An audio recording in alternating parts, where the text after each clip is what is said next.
Welcome to trade with traders. So today ಇವತ್ತು ನಾವು forex ಅಂದ್ರೆ ಏನು ಅನ್ನೋದ್ರ ಬಗ್ಗೆ ತುಂಬಾ ಚಿಕ್ಕದಾಗಿ ಶಾರ್ಟ್ ಆಗಿ ತಿಳ್ಕೊಳ್ಳೋಣ.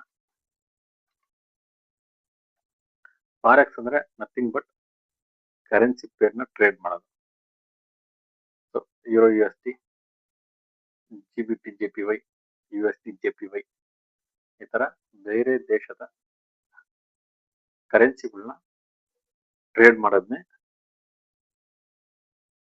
ನಾವು ಫಾರೆಕ್ಸ್ ಟ್ರೇಡಿಂಗ್ ಅಂತ ಕರಿತೀವಿ. ತುಂಬಾ ಸಿಂಪಲ್. ಒಂದ್ ಪೇರ್ ಜೊತೆ ಇನ್ನೊಂದು ಪೇರ್ನ ಬೈ ಮಾಡೋದು. ಓಕೆ, ಫಸ್ಟ್ ಪೇರ್ ಏನು ಫಸ್ಟ್ ಇರೋದು USD ಮೈನ್ ಕರೆನ್ಸಿ ಆಗುತ್ತೆ, JPY ಸಪೋರ್ಟ್ ಕರೆನ್ಸಿ ಆಗುತ್ತೆ. ಸೊ ಈ ಕರೆನ್ಸಿಗಳನ್ನ ಪೇರ್ ಮಾಡೋದನ್ನೇ ಫಾರೆಕ್ಸ್ ಟ್ರೇಡಿಂಗ್ ಅಂತ. ಓಕೆ, ಸೊ ಇದೇ ತರ ನೀವು ವಿಚಾರ ತಿಳ್ಕೊಬೇಕು ಅಂತಂದ್ರೆ ದಯವಿಟ್ಟು ನಮ್ಮ ಚಾನಲ್ ಸಬ್ಸ್ಕ್ರೈಬ್ ಮಾಡ್ಕೊಳ್ಳಿ, ಬೆಲ್ ಐಕಾನ್ ಪ್ರೆಸ್ ಮಾಡ್ಕೊಳ್ಳಿ. ನೆಕ್ಸ್ಟ್ ಗೋಲ್ಡ್ ಅಂದ್ರೆ ಏನು, ಗೋಲ್ಡ್ ಟ್ರೇಡಿಂಗ್ ಅಲ್ಲಿ ಏನೇನೆಲ್ಲ ಇಂಪ್ಯಾಕ್ಟ್ ಬೀಳುತ್ತೆ, ಯಾವ ನ್ಯೂಸ್ ಬೀಳುತ್ತೆ, ಹೇಗೆ ಗೋಲ್ಡ್ ನ ಟ್ರೇಡ್ ಮಾಡೋದು, ಯಾವ್ದು ಟ್ರೇಡ್ ಮಾಡೋದನ್ನ ತಿಳ್ಕೊಳ್ಳೋಣ. Okay, thank you.